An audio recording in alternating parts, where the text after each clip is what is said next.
$1 million a year. If you want to get to $1 million a year, that's $2,740 a day. You need to absolutely set yourself up for success. And, mine is what a lot of people have to say. It's something that's actually done. You can actually get there on one individual single Facebook campaign. And I'm just here to tell you exactly how you actually need to do it so you can get to a $1 million a year Facebook campaign. That's a spend that you're profiting from so you can grow the rest of your business and make Facebook as simple as possible. The $1 million campaign. Let's do it.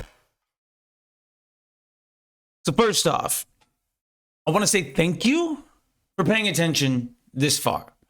I really appreciate that you can go to 1 million people on the internet and you've decided to sit here and listen to me. That means a lot. Maybe it's because you found something I had to say online to be very helpful. Maybe it's because you've listened to other people and you've seen how little they've actually been able to help. Maybe because you went through Facebook Blueprint and realized that, hey, this is the exact same thing I already paid somebody at $200 for a course for, whatever it is. I really, really appreciate it. And since you're here, if you enjoy the things, it would mean the world to me if you could tell one other person about it. Share these on Twitter, comment on YouTube, share them on your Facebook groups. Go ahead and tag me. That would be amazing. If you give me a shout out, I will absolutely make it worth your while. It's something I'm going to start doing. And you can quote me on this, but you can get 20% off any of the ebooks on FacebookDisruptor.com. If when you share this, you just give me a shout out. Let me know that you've done it, and I will gladly find you and say thank you in the appreciation of trying to help you succeed more. Because my focus is your success. More time in your life, more money in your pocket. More success, less stress. With that in mind, let's get to the $1 million Facebook campaign, something I've done for years and can absolutely work for you because there's no good reason why I can't. And I've also done it. And it's super easy. And you can 100% do this yourself. So, first off, $1 million a year is $2,740 a day. Now, it might sound like I'm smart. I used the calculator once to do that, and I remembered the number, so don't give me too much credit. Now, that being said, I think it was 317 toothpicks that just hit the floor.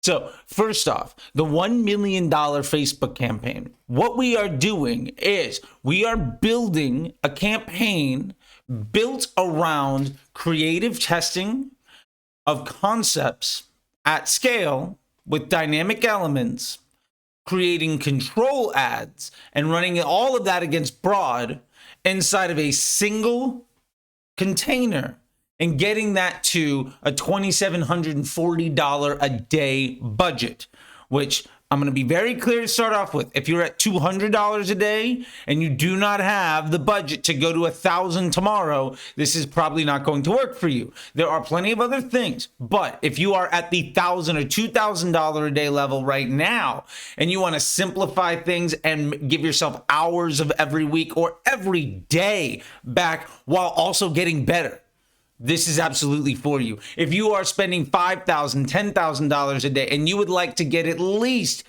20, 30, 50, 70% of that into one campaign so that you don't have to project manage a million other things, this will absolutely work for you.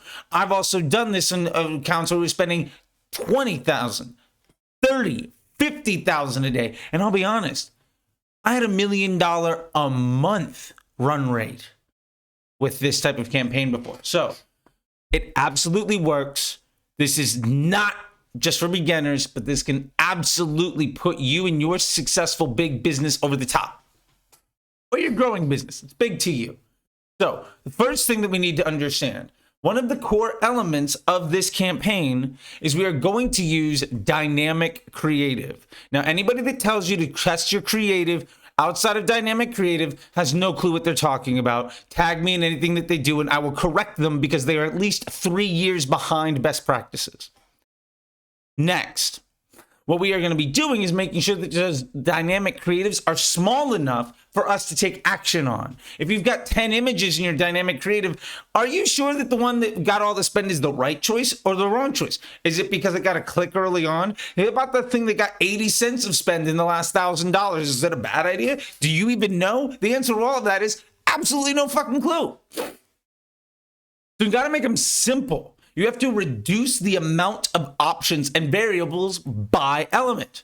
Also, fun hint, descriptions don't mean a fucking thing. Never use a description in an ad, especially dynamic creative, because what you're doing is creating many, many variations that have no discernible lift. Plus, they don't appear in any ads. Hell, headlines don't even appear on Instagram. So if you're working on descriptions that only work for certain browsers and Zoom settings on certain desktop devices, you are just don't do it. Just do me a favor and never do that. Okay. Next thing. What we are doing is running these at scale. So we have several different concepts running against each other at the same time when we are in full scale. The idea here is we want to understand what overall idea is getting us the best efficiency. Not only that, we're not putting all of our eggs in the basket of any one particular idea. So what we're doing here is we might have highest quality, we might have made in America, we might have, strongest, cheapest, whatever the thing happens to be. I always like to use the car dealership analogy. We're not just selling minivans, we also have sports cars and sedans. So you've got 3 types of ads. And in those 3 types of ads, you have a dynamic creative. Actually using the dynamic creative tool, don't just use the multivariant tool. You have dynamic creative across multiple concepts.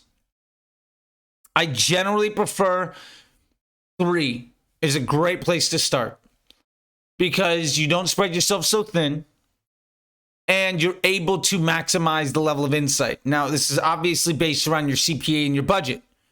If your budget is, say, $2,000 and your CPA is $30, maybe you can afford 4 or 5. If your CPA is $100, you might not be able to afford 3. Why? Because we also have to make sure that each one of these things is regularly getting out of the learning phase, which generally comes to maybe 5, 7, 8 conversions a day. If it's $100 a conversion, it's 7 conversions a day. That's $700 per ad set to get you there. If there's 3 ad sets, that's $2,100. It's $100 more than your budget. So, with that being said, what we're doing is we are running these to identify the best variants of each concept. We then will go in and extract the post ID of the winning ideas. Now, what we're talking about, the winning ideas, the winning concept, the winning post ID of any one of these concepts, some of them might be better, some of them might be worse. But remember, it's not about necessarily isolating the best ad. It's about getting yourself the best blend across multiple variants. If you have 3 concepts and you extract the best possible ad out of each one, designated by when you go to preview it and then you click on to see like Facebook post with comments and you see these are the ads that have the highest estimated action rate, and then you start to test those and you're able to identify which ones have the best opportunity for your success. Now, if one concept is getting you sales for $27, another one's getting you for $50, don't work on the one that's 50. Instead of extracting the post ID, try different variants. Improve that test so that it continually gets better and better. Now, what we're doing is we're trying to establish an average and then beat it. So if your average cost is $35, 2 of your concepts come in at the high 20s and another one comes in at 50, work on improving that 50 and then extract the best post ID from the 2 that are like $27. And we're going to make one more ad set inside of this. This is our winners. This is our battleground. This is our, whatever you want to call it. Some people call it the Thunderdome. They call it the Proving Ground. Some people call it the Battleground. It's up to you. The idea here is this is where your best post IDs go to battle for spend. The point here being that once you've determined that these are your best ideas, if they truly are the best, they, when isolated in their own in this 4th ad set or 3rd ad set, when they're isolated, they should dominate the spend because Facebook likes them over the options. And they should produce a better result because they're the best options. So you've removed the waste and isolated the best players. From there, we have to go into deciding between CBO, ABO. I would never use ABO if I didn't have to, but there's a whole thing there. Then we can get through a process of how do we create iterations on your creative testing to improve upon every one of those variables, establish control elements, and then ultimately potentially use spend limits, minimums, maximums, whatever we need to do to make sure that we're continuing to test. Because ultimately what we want to do is identify standalone pieces that will inhibit our ability to even test new ideas because they're so much better than the ones that we have and are doing better than our desired objective. Because at the end of the day, if we're beating our goal and our goal is a certain level of efficiency, our next goal needs to get more, it needs to be to get more efficient.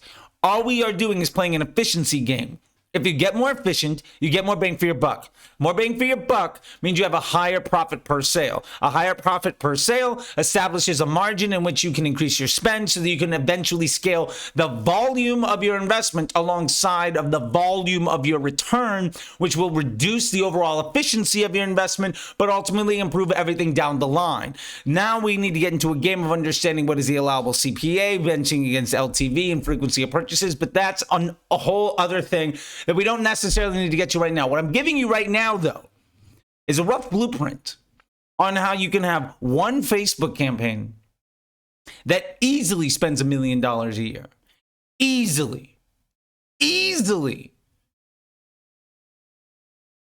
And I see so many people trying to still chase down the best lookalike audience or interest groups or a million other stupid things that they've been told. Maybe not them. That the experts that they listen to have been told for years doesn't work. Now, mind you, you see I'm a little hot under the collar? It's because I'm one of those people.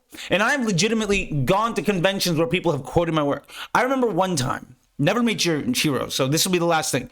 I went to a convention in 2017, and all the talking heads of everybody on the internet selling some stupid course to take advantage of people was on stage. And they asked everybody to raise your hand if you're spending X amount, if you're spending X amount, if you're spending X amount. And what I realized was I had a larger monthly budget than half the people did on the stage for their annual budget. When I went to them and said, hey, are you part of the disruptor group? They had no fucking clue what I was talking about. Not a single one of them. And what I also realized was they were taking case studies that were published and taught to them from Facebook reps and then repurposing them into courses. Those things are available for free.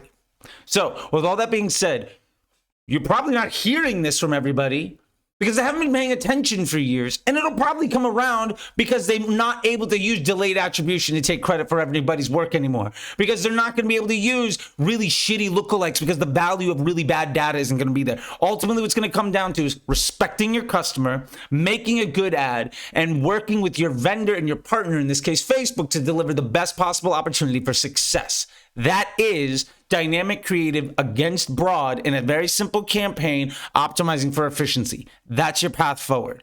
If you have any other priority, understand it's going to come at the expense of stability, growth, and confidence. And it's going to take you more time, and you're going to be more stressed out. This is the foundation of where we began. And with that, thank you. YouTube thinks you might like these. I think this is probably a video. This is probably a playlist. And from there, if you really like it, go ahead and subscribe. Once again, hi, I'm Charlie. Hi, I'll see you on the internet. Bye.